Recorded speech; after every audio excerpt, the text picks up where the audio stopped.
cheguei à Casa Publicadora Brasileira em janeiro de 1973. É claro que naquela ocasião o trabalho estava bem consolidado, né, dentro da realidade daquele tempo. Então nós não chegamos para fazer uma revolução. Nós participamos de uma revolução que era natural diante da demanda do público e também do desenvolvimento da igreja e da Casa Publicadora Brasileira.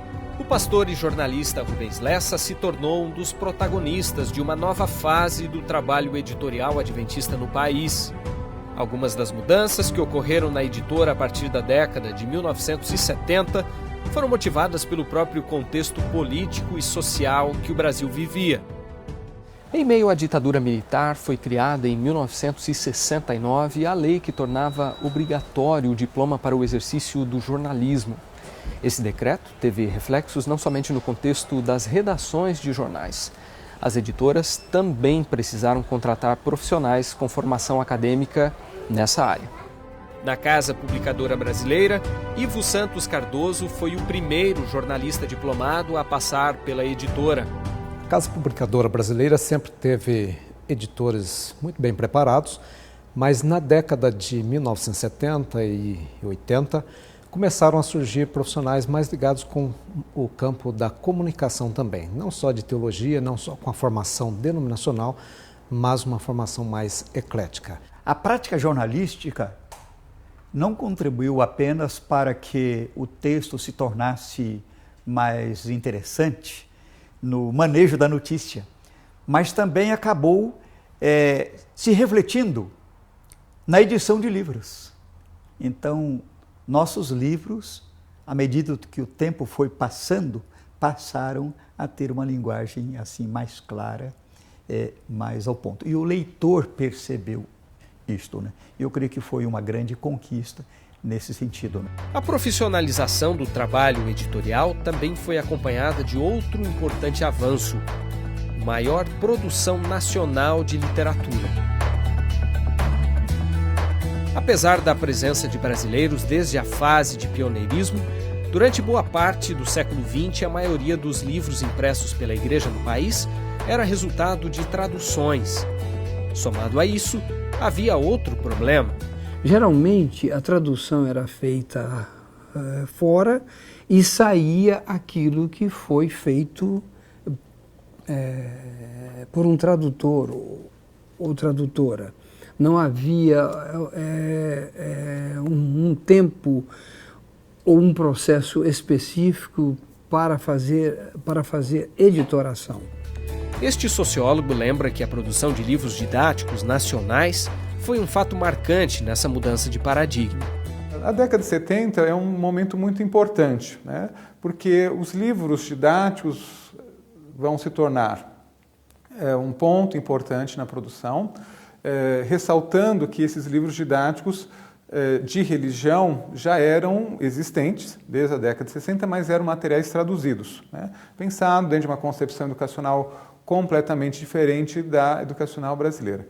Na parte de 70, se discute livros didáticos adventistas, pensando na realidade do país, e então começa a haver um outro tipo de produção importante, autores produzindo livros didáticos. Um outro momento que a gente pode observar é na década de 90, quando as meditações matinais, né, e os outros devocionais vão também passar a ter autorias locais, né, de brasileiros, pensando nessa realidade do país, com a linguagem mais próxima. Então, eu diria que esse processo esteve presente desde o início, mas ele vai aumentando conforme foi aumentando os recursos da igreja, pelo número de conversos, pelo aumento da formação acadêmica, pelos temas que passaram a ser interessantes nesse envolvimento. Nós temos o aumento dessa produção literária feitos por autores brasileiros.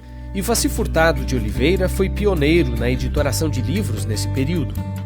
Nós, como igreja, éramos os clientes de outras editoras evangélicas.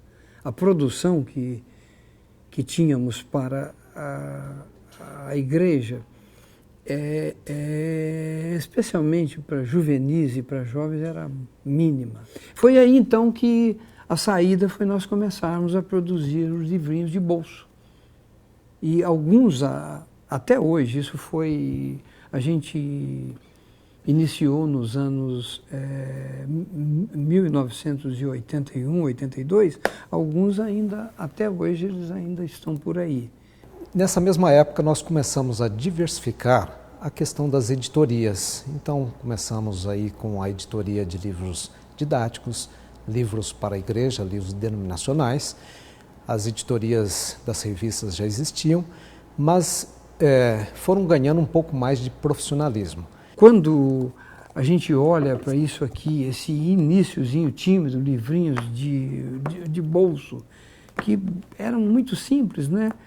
Mas foram a semente. Hoje a casa tem uma produção vasta, cobre todas as áreas e nós temos livros para... Hoje nós estamos alimentando a igreja com aquilo que ela quer e que ela precisa. A partir da década de 1990, a criação de comissões editoriais foi outro fator que ajudou a impulsionar a produção local e a diversificar os temas abordados. Com a implantação, a criação da comissão editorial, nós passamos a ter assim, uma melhora muito grande na qualidade dos materiais, analisando o público-alvo, o gosto do leitor e também dando assim, uma boa equilibrada nas várias áreas, né? Atendendo a área de saúde, leitura para os jovens, leitura para família, leitura teológica, doutrinária e assim por diante. Né? E uma editora do tamanho da Casa Publicadora Brasileira hoje, ela tem comissões bastante específicas. Temos a comissão editorial, que avalia todos os materiais que serão publicados aqui, especialmente os livros, tanto livros que saem no exterior, quanto livros de autores brasileiros que enviam seus originais, seus manuscritos, e nós recebemos muitas propostas, muitos projetos. Nós temos comissão de títulos, comissão de capas e outras comissões mais. Com um maior número de profissionais e um trabalho mais especializado, a obra editorial no Brasil vive novos tempos. Muitas coisas que não eram possíveis, né, na década de 80, 70, 80, se tornaram possíveis nos últimos anos. A liderança da igreja na América do Sul e também a liderança da Casa Publicadora entenderam que a editora poderia ocupar mais espaço ainda, né, especialmente publicando obras de referência, material mais teológico, para contribuir para a formação e crescimento da liderança da igreja, da classe mais intelectualizada, mais estudiosa, né? E então, além de haver recursos, houve também assim um interesse, né, uma política voltada para esse fortalecimento estrutural, né, no conhecimento mais aprofundado da mensagem, da interpretação bíblica, né? Então, aí vários projetos da editora nos últimos anos entraram dentro dessa linha, né? O Comentário Bíblico Adventista e a Bíblia de Estudo Andrews estão entre essas obras que foram adaptadas para a língua portuguesa. A lista de grandes projetos também inclui a tradução e editoração da Enciclopédia de Ellen White e do Dicionário Bíblico, materiais que em breve também serão publicados pela editora. Também temos tido uma maior quantidade de livros produzidos nas universidades, né, nos setores de pesquisa, de setores mais científicos da igreja, que hoje a casa tem publicado e tem conseguido comercializar razoavelmente bem, né, esse material. E a gente entende que com isso a editora tem dado uma contribuição muito grande para a formação de uma classe, né, mais especializada da igreja. Seus pastores, os líderes, os membros com nível de universitário, nível universitário e nível de mestrado e doutorado. Outra área que também se fortaleceu foi a de materiais didáticos. Hoje nós estamos numa fase muito interessante do trabalho de editoria. Nós temos uma equipe que, dentro da equipe, um complementa o outro. Se um precisar passar, editar um outro material, ele consegue pegar o caminho e seguir, porque nós temos uma padronização, tanto no que se diz respeito a texto em si, mas na questão filosófica também. Então, a Igreja Adventista no Brasil hoje é uma igreja não só grande, mas é uma igreja também bastante bem informada. Muita gente de nível universitário, muita gente ligada à pesquisa, ao ensino. E então a casa está em sintonia, né, com esse público da igreja. E tem hoje essa proposta editorial, essas linhas editoriais todas, e por sua vez tem qualificado o seu pessoal. Então, alguns dos nossos editores de livros e de revistas, do pessoal de livros didáticos, né, alguns estão em programas de mestrado, caminhando para programas de doutorado. Então, nós temos acreditado que com editores mais bem qualificados, não só do ponto de vista linguístico, ortográfico, mas também intelectual, ideológico, teológico, nós teremos condição de produzir para a igreja material cada vez mais relevante. Algumas das mudanças que ocorreram no meio editorial adventista brasileiro ao longo do século XX também foram percebidas no país vizinho, a Argentina.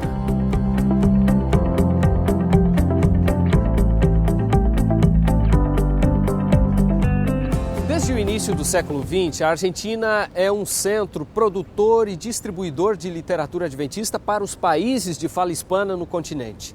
E a gente veio a Buenos Aires, onde está localizada a Associação Casa Editora Sudamericana, para contar como ocorreu o desenvolvimento desta área por aqui e também para mostrar como o legado editorial continua sendo transmitido de geração em geração. Em seus primeiros anos de atuação no contexto dos países de fala hispana, a editora argentina viu a obra de publicações depender essencialmente da importação de conteúdo.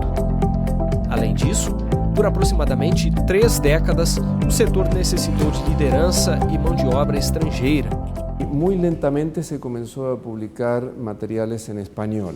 Primero revistas, se publicó un himnario en español sin música, solamente las palabras, y comenzaron a traducirse unos pocos libros. Editores en un principio eran extranjeros. A partir de 1929 tenemos el primer jefe de redacción local, nacido aquí, que fue Marcelo Fallard. Con él ya comienza a desarrollarse más la obra de las publicaciones con personas nacidas en Sudamérica. Y a partir de entonces ya la publicación de libros en español se hizo mucho más corriente y se dejó de publicar libros en otros idiomas. Desde la década del 60, la década del 70 y 80 fueron décadas muy importantes para la producción nacional. Teníamos un grupo fuerte de redactores y editores y ellos mismos se dedicaban a escribir libros que en muchos casos se distribuían a través del colportaje o para iglesia, pero allí tenemos una producción fuerte en cuanto a autores nacionales. Sin embargo, estaba faltando un poquitito la diversidad que tenemos en el área hispana de Sudamérica. Eran autores más bien locales, de aquí de Argentina, Uruguay en algún caso, pero estaba faltando esa diversidad de todos los países que representan a la división sudamericana. Entonces, yo creo que en los últimos 10 años hemos logrado bastante de incluir autores peruanos, ecuatorianos, chilenos, como para reflejar un poquitito más esa diversidad que tenemos. Além de ampliar sua produção em espanhol, na segunda metade do século XX, a redação da editora argentina também passou por um processo de profissionalização, o que resultou em um trabalho mais especializado. Creo que uno de los proyectos que marcó un antes y un después en la profesionalización y en la especialización de los redactores y editores fue el proyecto de la traducción del comentario bíblico adventista.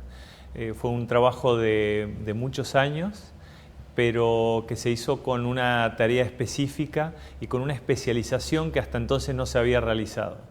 Ese realmente marcó un hito en nuestra historia. Fue la primera vez que el comentario bíblico adventista se traducía a algún idioma.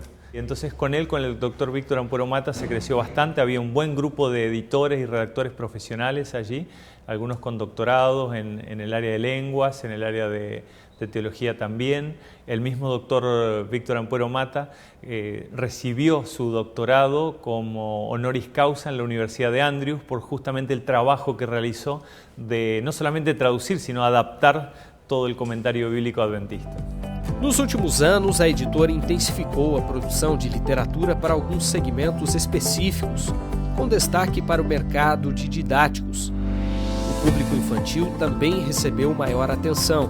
Nosotros tenemos en este momento unos 200 materiales entre libros, revistas y otros materiales para niños específicamente. Ese es un área fuerte que ha crecido bastante en los últimos años. O grau de desenvolvimento alcançado pelo setor editorial nos dias de hoje é reflexo da transmissão do legado que atravessou gerações. O histórico da família Steger, na editora adventista da Argentina, é um reflexo do esforço da Igreja em manter vivo um ministério que, em cada época, necessitou de pessoas dispostas a escrever os capítulos dessa história. Un tío mío, el pastor Víctor Ampuero Mata, trabajó como editor en la ACES, luego trabajó como jefe de redacción durante 11 años, y cuando a mí se me invitó para trabajar en la ACES, fue una emoción muy grande poder sentarme en el mismo escritorio donde se había sentado mi tío muchos años antes para escribir sus libros y artículos para las revistas. Es un gran privilegio poder transmitir este legado del amor por las publicaciones y también ver cómo la obra que uno realizó no termina, sino que se prolonga gracias a lo que puede hacer mi hijo en este caso. Confieso que cada vez que recibo la revista adventista y la leo, leo con especial interés las páginas que él escribe cada mes.